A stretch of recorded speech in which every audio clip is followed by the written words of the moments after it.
உழவர் சந்தைக்கு போயிட்டு ஒரு 2 வீக் ஆயிடுச்சு. அதனால ரொம்ப காய் தட்டுப்பாடு ஆயிடுச்சு வீட்ல. பருப்பு அது மாரி 1 வீக்கா அப்படியே சமைச்சுக்கிட்டே இருந்தாச்சு.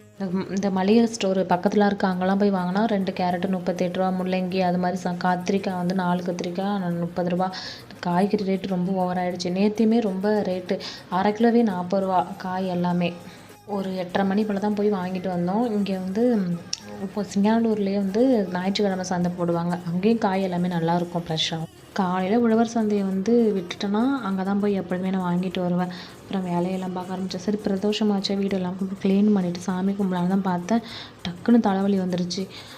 படுத்த நான் தான் தூக்கமும் வரல. அவ்வளோ ஒரு பெயின் ஆயிடுச்சு. தலையை அப்படியே உடச்சிக்கலாம் போல இருந்துச்சு. இந்த செடி வந்து போத்தீஸில் வந்து சாரீ எடுத்தோம்ல தீபாவளிக்கு அப்போ கொடுத்தாங்க. மகிழம்பூ செடின்னு சொன்னாங்க. ஃபுல்லாகவே வீடு எல்லாமே க்ளீன் பண்ணியாச்சு. இன்றைக்கி டே ஃபுல்லாக இப்படி தான் முடிஞ்சு. இன்னைக்கு ரெஸ்ட்டு கொஞ்சம் கூட கிடையாது. ஃபைனலாக பூஜை பாத்திரம் எல்லாத்தையுமே வாஷ் பண்ணியாச்சு.